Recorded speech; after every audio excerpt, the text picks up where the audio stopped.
بيقول يشتري لهو الحديث. ايه القصه دي؟ واحنا قلنا ان الجماعه اللي وقفوا امام الدعوه الاسلاميه كانوا يريدون ان يصرفوا اذان الناس عن منطق القران ودعوه رسول الاسلام، وعايزين يصرفوهم فيجيبوا لهم حاجه تشغلهم. الحاجه اللي تشغلهم ايه؟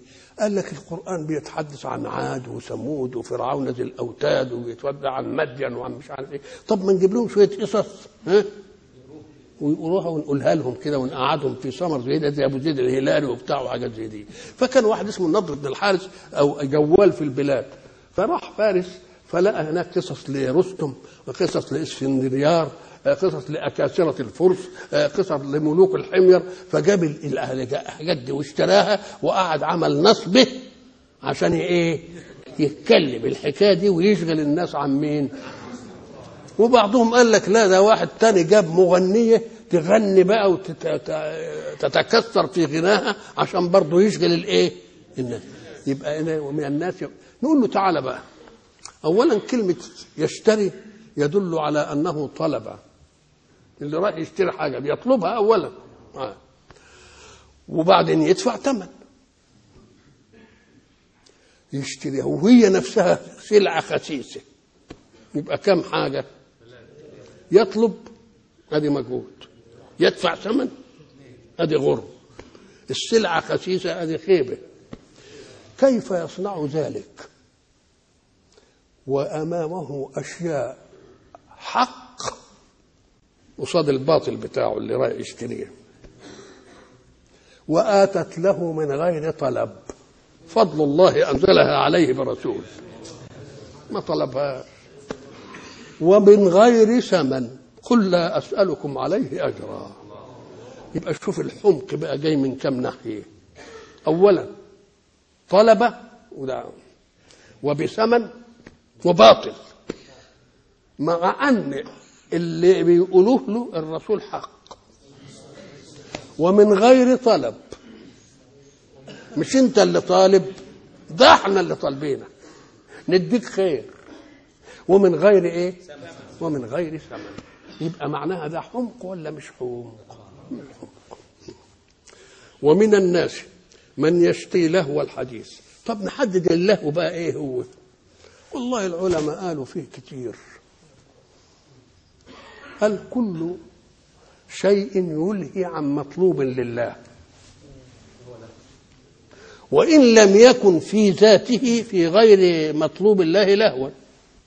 طب الأذان أذن والناس راحت تصلي وواحد قاعد يعمل في مصنعه، صارت الصنعة دي بقت لهو عنه، لأن دي لها وقت موقوت وديك ما لهاش وقت موقوت. يبقى ده برضو إيه؟ له. يبقى الله ما يلهيك عن مطلوب منك، وإن كان في غير عند غير المطلوب في زمنه هو عمل كويس. يبقى يزرع، نقول الزراعة مش له، الزراعة بنزرع علشان نجيب إيه؟ مزروعات. أم قال لك لا، إنما لما تلهيك عن أداء واجب لله بقت فيها له، لهيت بها. وفي لهو حتى وإن لم تكن مأمورا بشيء، اللي هو العبث. اللي قال لك هو ايه؟ يتكلموا بقى في الغنى.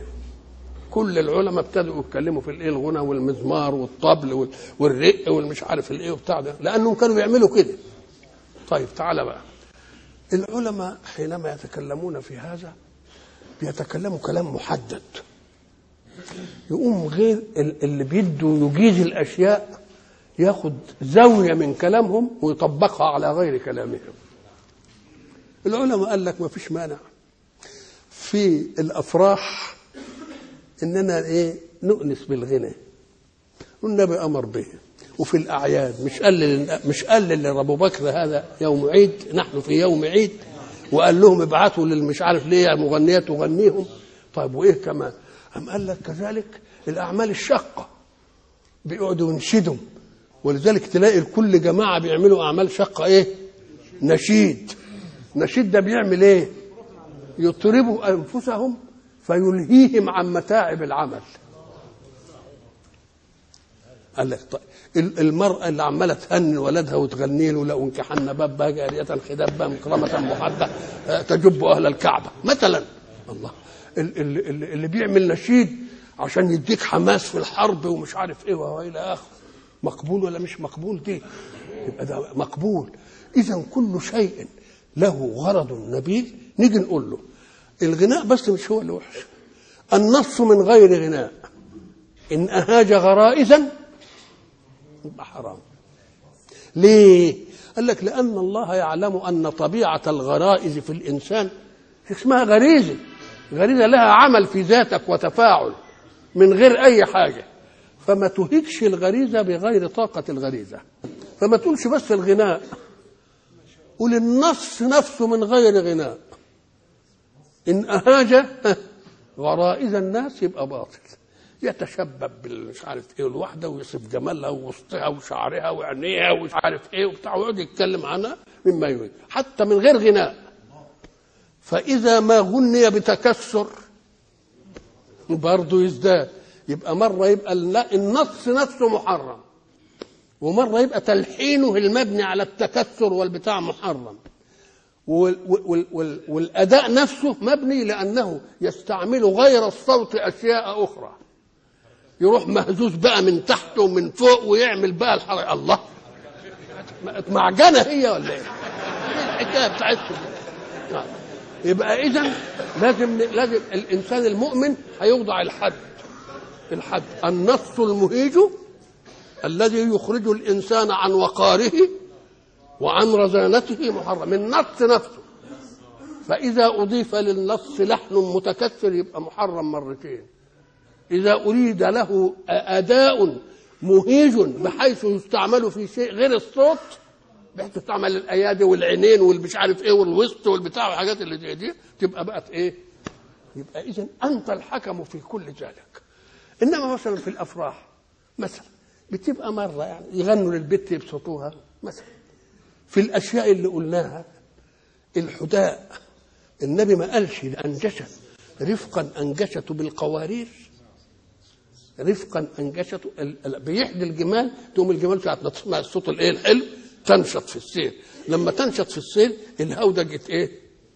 يتحرك. لا يتحرك الستات اللي جوه يطقشوا ببعض. فالنبي قال القوارير ما تستحملش الحكايه دي، وسمى المرأة ايه؟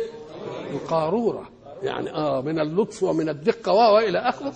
فاذا ما نقعدش بقى ندخل في متاهات غنى حرام ولا حلال والموسيقى مش عارف ايه وبتاع. والله يا سيدي كل واحد حكم في نفسه. النص ان اهاج واخرج عن الوقار. الا ما بتشوفش ناس في الخارج محترمين ومراكز كويسه قالوا يقعد يسمع مثلا واحده بتغني يروح ماسك لها لوحده. بالله مش هو ده اللي بيحصل؟ خرج عن وقاره ولا ما خرج؟ خرج عن وقاره. مفهوم ولا لا؟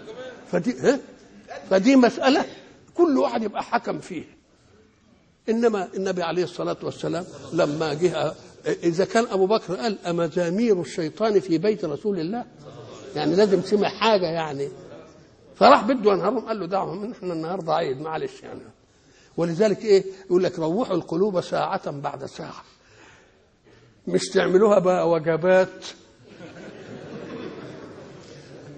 الوجبات معناها انها اشياء ملحه يعني ويبقى لها مش عارف. اذا المساله مش عايزه اننا نقعد نتفلسف ونقول لك الغنى والالات ومش عارف ايه. نشوف كل شيء يخرج الانسان عن سمت اعتداله ووقاره يبقى حرام، نصا بغير لحن او لحنا بغير اداء او اداء مصحوبا بما لا دخل له في الغنى.